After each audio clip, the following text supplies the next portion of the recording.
저는 좀 많이 처져 있습니다. 고백을 하면. 그러나 이제 5급 내무부에 지방자치기획단장을 하실 때 또 지방자치를 그 내무부 차원에서 설계를 하신 분이고 제가 화면을 통해 처음 뵀었어요.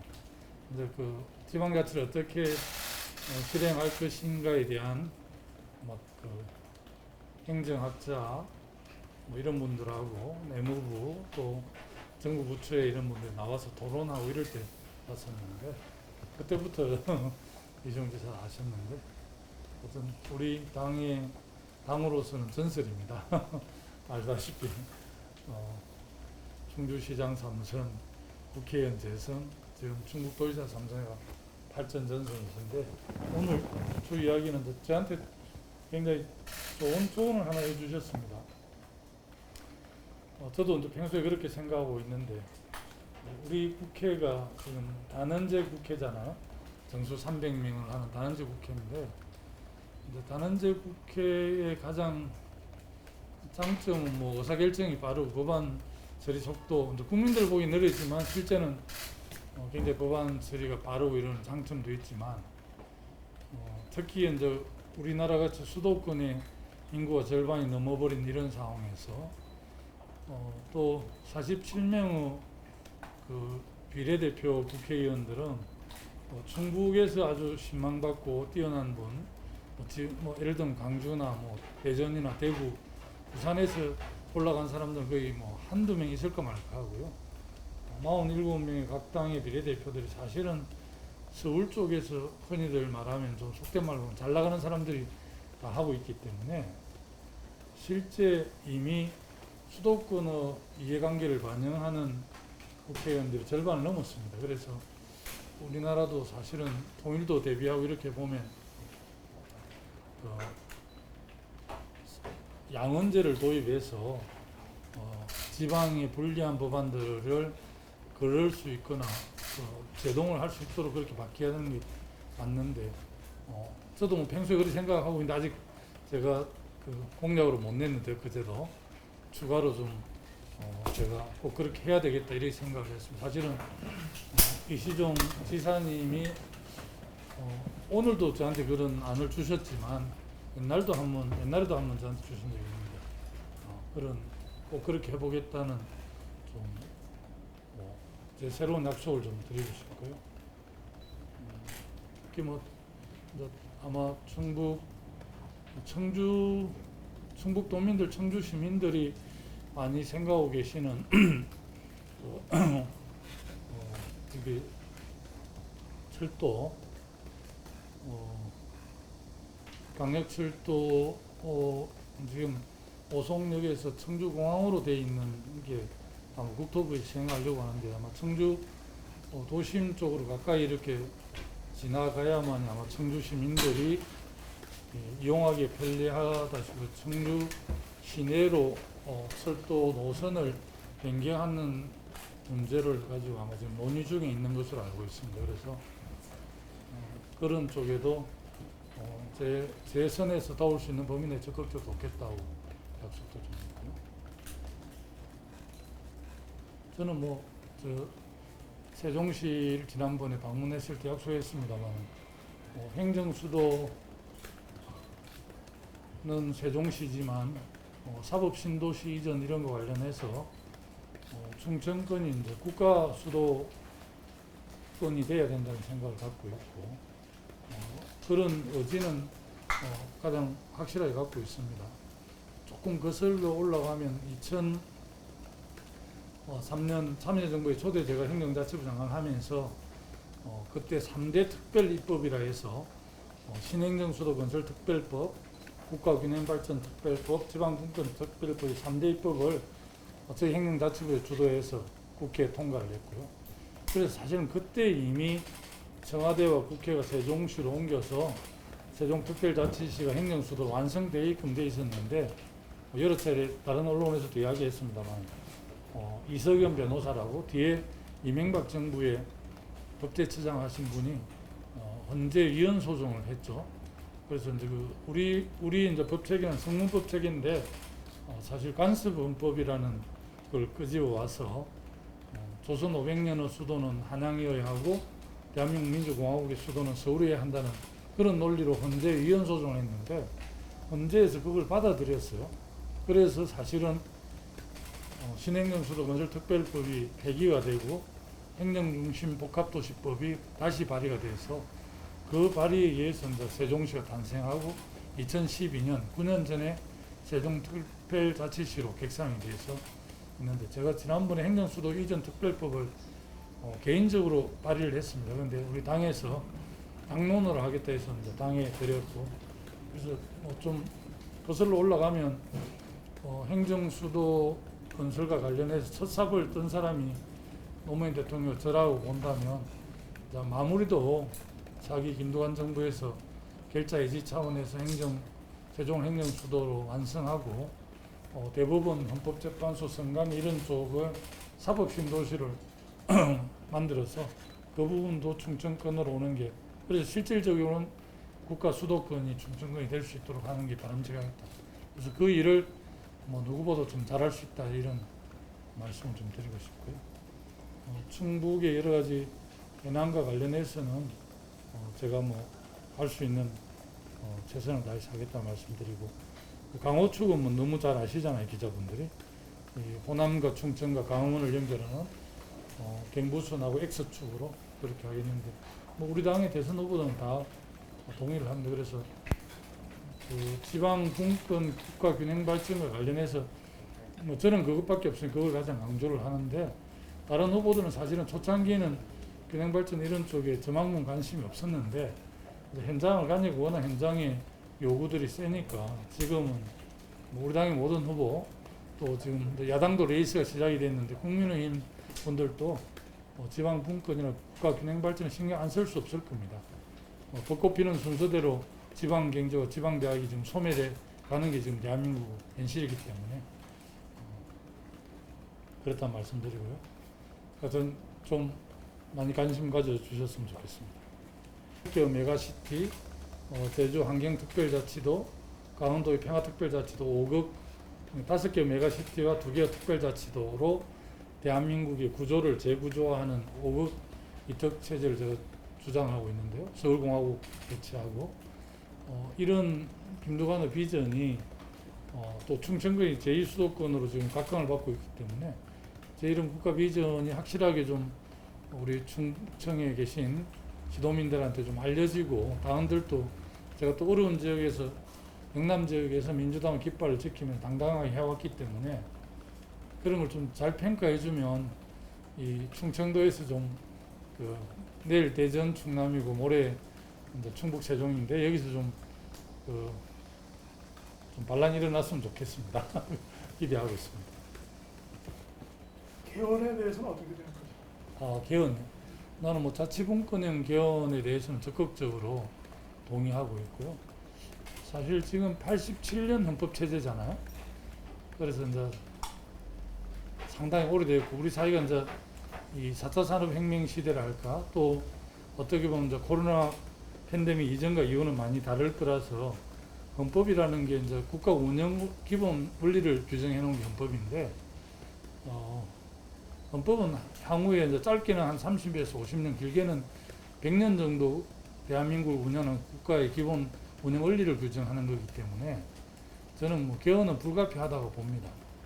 사실은 문재인 대통령께서 2018년인가 국회 자치분권형 개헌을 담은 개헌안을 내놨는데 그때 우리가 123석이었는데 그래서 1당이었죠. 한석 차이로. 그런데 이제 여속이 아래였습니다. 정확하게. 그러니까 국회에서 논의조차 안 된 거죠. 국회에 제출했는데 그냥 국회에서 거부를 하는 바람에 안 됐는데 지금 같으면 이제 중학생 때 입었던 옷을 지금 이제 성인이 돼도 입고 있는 셈인데 아무래도 이번 대선 후보들도 지금 개헌 이야기를 하고 있지만 저는 3월 9일에 승리한 20대 대통령이 자기 임기 시작 때부터 준비를 잘 해서 지금도 준비가 잘 돼 있습니다. 사실은 이해관계가 얽혀서 잘 헌법학자들 언론계 이미 그 개헌안에 대한 그림들은 굉장히 많이 나와 있는데요. 실제는 이제 대통령께서 결단할 문제고 나는 뭐 2024년에 있는 22대 총선에서는 좋은 개헌안을 내고 국민투표에 한번 그렇게 해야 새로운 미래에 맞는 옷을 우리가 입을 수 있지 않을까. 그래야만이 또 선도 선진국가로 가는 대한민국 미래에 도움이 되지 않을까 저는 그렇게 보고 있어요. 개헌에 대해서 저는 좀 적극 찬성론자입니다. 적극 개헌을 내려고 합니다. 자치분권을 포함해서 뭐 기본권, 지금 요새 부동산 문제가 심각한데 주거권 이런 건 기본권이 돼야 되잖아요. 제가 며칠 전 토론회에서 제 나름대로 우리 부동산 시장에 이 김밥 시장이 있고 삼겹살 시장이 있고 또 한우 시장이 있다라고 비유를 해서 설명했는데 적절한 비유인지는 모르겠지만 며칠 전에 서울의 강남에서 한 채 집이 117억인가 팔린 게 있더라고요. 그런 거는 이제 제가 비유하면 한우 시장에 해당이 됩니다. 그래서 한우 시장은 그에 맞는 적절한 세금만 부과하면 돼요. 그걸 뭐 정부나 지방정부가 관여하고 그럴 수는 없고요. 그러나 이제 예를 들면 여기 김밥 시장은 지옥고라는 반지하, 옥탑방, 고시원 이런 쪽은 안에서 샤워 시설도 없잖아요. 공동으로 화장실도 쓰기도 합니다. 그런데 지금 흐름이 너무 안 맞거든요.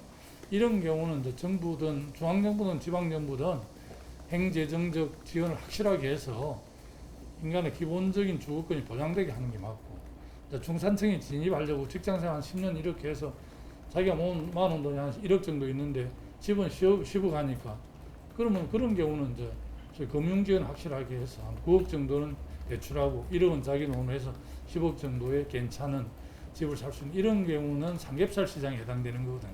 그런 쪽은 금융을 지원 확실하고, 아주 어려운 지역구 같은 경우는 우리 국가에서 돈을 오히려 지원을 해서 뭐 고시원 같은 반지하 이런 거는 이제 우리 대한민국 대단한 나라가 되었기 때문에 그런 건 이제 극복할 수 있도록 해주는 게 맞죠. 근데 이 주택 시장을 단일 시장으로 보고 처방하면 처방이 제대로 안 될 겁니다. 진단을 이쪽 분야는 김밥 시장이고 이쪽 시장은 삼겹살 시장이고 이쪽 시장 한우 시장이라 규정을 하고 그에 맞는 대책을 내놔야지. 이거 뭉뚱그려 가지고 뭐 대책이 나오겠습니다. 저는 이제 기본적으로 현장에 좀 강한 사람이라 솔직히 말씀드리면 그렇게 생각합니다. 권리가지고 안 되잖아요. 인구가 많은 지역은 배탈을 하면 비용 대비 편익이 점수가 높게 1.0 이상 많이 나오는데 우리 뭐 지방에서 뭘 좀 해보려고 그러면 예타하면 뭐 0.65 이렇게 나오거든요. 그러니까 맨날 계속 수도권에만 뭐 지하철 넣고 그것도 뭐 또 GTX까지 A, B, C, D 노선까지 지금 설계를 하고 있잖아요. 근데 저도 지역구 경남 양산을 옮겨서 고향으로 갔습니다만 부산, 경남, 울산도 보면 창원, 김해, 부산, 울산이 그냥 단일 지하철로 가야 되는데 지난번에 제가 창원시의회에 들렸다가 7시 부산 KBS 생방송을 출연해야 되는데 보통 한 50분이면 가는데 그날은 좀 비가 오고 그랬으면 2시간이 걸려가지고 생방을 펑크낼 뻔도 했거든요. 그냥 지하철에 있으면 그냥 타면 되는데 그러니까 창원, 양산, 김해, 울산 정도 부산은 단위를 이렇게 철도망 연결돼야 되는데 안 되니까 그렇게 되잖아요. 그런데 그 철도망 하나 내는데도 그렇게 중앙에서 까다롭게 굴어져요. 제가 윽박지른 건 아니지만 그 필요성을 강조해서 이번에 제 지역군 양산하고 울산하고 부산하고 연결하는 양산 웅상선이라는 강역철도망이 4차 철도망 계획이 반영이 됐는데 이 청주 이런 데는 마찬가지예요. 청주. 지방은 잘 안 돼요. 예비 타당성 조사를 하면 안 나오는 거죠. 그래서 국가재정부 일부 개정안 법률을 내서 예비 타당성을 기재부가 하는 게 아니라 기재부가 위탁받은 KDI 이런 게 하는 게 아니라 지금 국가균형위원회에서 그걸 하는 게 맞다. 그리고 각 부처의 사업은 부처가 하는 게 맞다는 이 예타 폐지 법안도 제가 내놨는데 기재부하고 지금 hin계를 세게 하고 있습니다.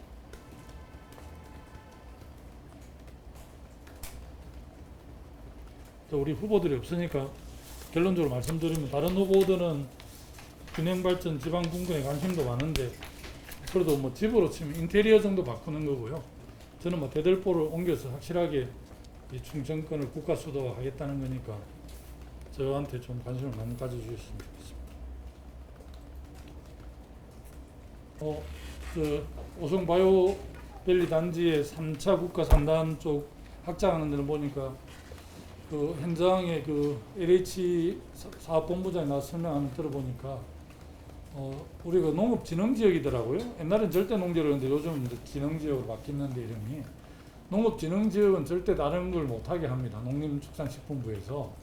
그래서 이제 오송 바이오밸리가 504만 평이던데 3단지가 제대로 돼야만이 그 오송 바이오밸리가 구상하고 있는 게 다 실현이 가능한데 농림축산식품부에서 상당히 세게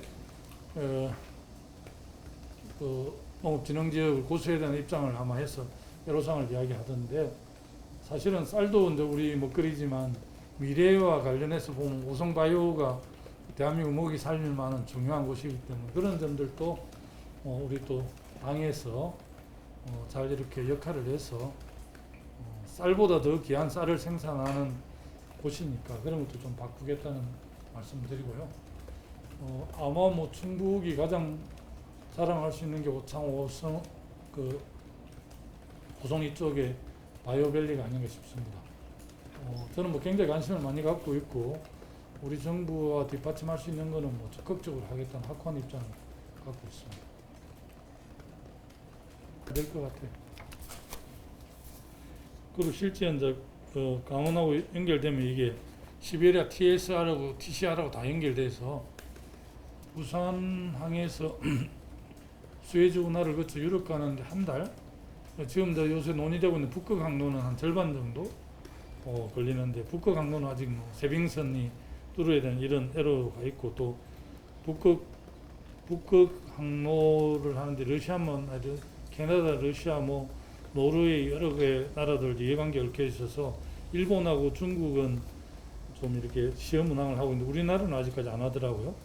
그리고 24,000 TU라고 그 컨테이너 24,000개 싣는 게 24,000 TU였죠. 그 HMM이 가지고 있는 그런 거는 아직 북극 항로는 못 가고요. 5,000 TU 정도만 가니까 이제 비용면에 그러는데 철도는 뭐 이 훨씬 더 유리해서 하여튼 이게 뚫리면 이제 목포나 뭐 광주 쪽에 생산하는 것도 얼마든지 이 유럽으로 갈 수도 있고요. 부산도 바로 마찬가지고 굉장히 중요합니다. 이게 강호축이. 그래서 뭐 우리 이시종 지사님이 일찍부터 이걸 주장을 많이 했는데 지금 이제 실현 가능한 쪽으로 가고 있는 것 같습니다. 잘 저희들 뒷받침하도록 하겠습니다.